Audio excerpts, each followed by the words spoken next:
বড় বহুরি ঝেগল হেলকাই নাচে হেলকাই নাচে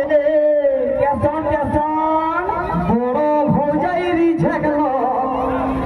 হেলকাই নাচে হেলকাই নাচে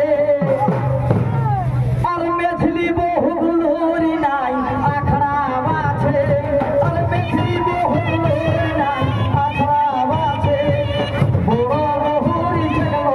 হেলকাই নাচে হেলকাই নাচে বড় বহুরি ঝেগল হেলকাই নাচে হেলকাই নাচে আর মেঝলি বহুগুলোরি নাই আখড়া আছে মেঝলি বহুগুলোরি নাই আখড়া আছে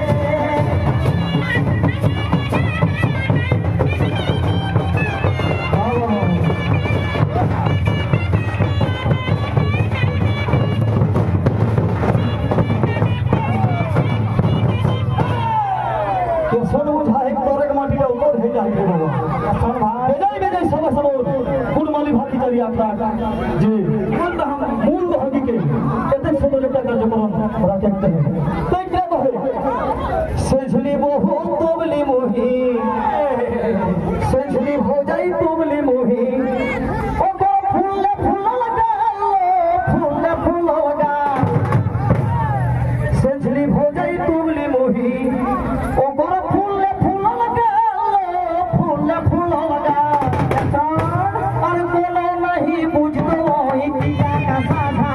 আর কোনো নাহি বুঝতো ইতিয়া কা সাধা সেঝলি বহু তবলি মোহি ফুলে ফুল লাগা ফুলে ফুল লাগা সেঝলি ভোজাই তবলি মোহি ফুলে ফুল লাগা ফুলে ফুল লাগা আর কোনো নাহি বুঝতো ইতিয়া কা সাধা আর কোনো নাহি বুঝতো ইতিয়া কা সাধা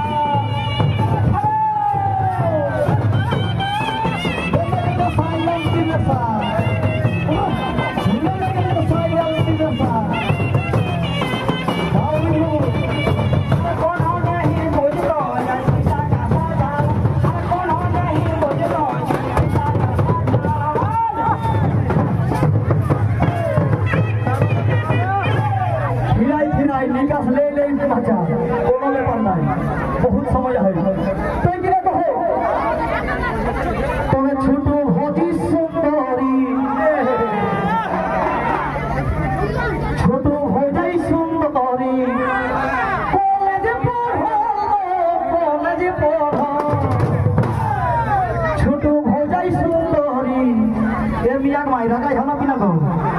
रागाय हता पाइटा की থেকে ছোট ভোজাই সুন্দরী কলেজে পড়ো দিদি কলেজে পড়ো আর টেহিয়ালি গাল মারে চড়ে চড় আর টেহিয়ালি গাল মারে চড়ে চড় ছোট বহু সুন্দরী কলেজে পড়ো ছোট ভোজাই সুন্দরী কলেজে পড়ো টেহিয়ালি গাল মারে চড়ে চড় আর টেহিয়ালি গাল মারে চড়ে চড় আর টেহিয়ালি গাল মারে চড়ে চড় ছোট বহু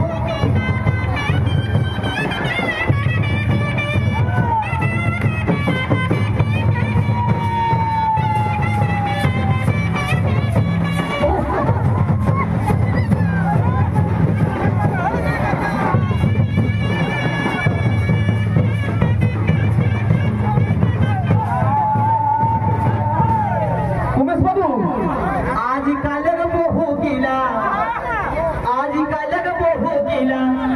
इसने हेतु तो सब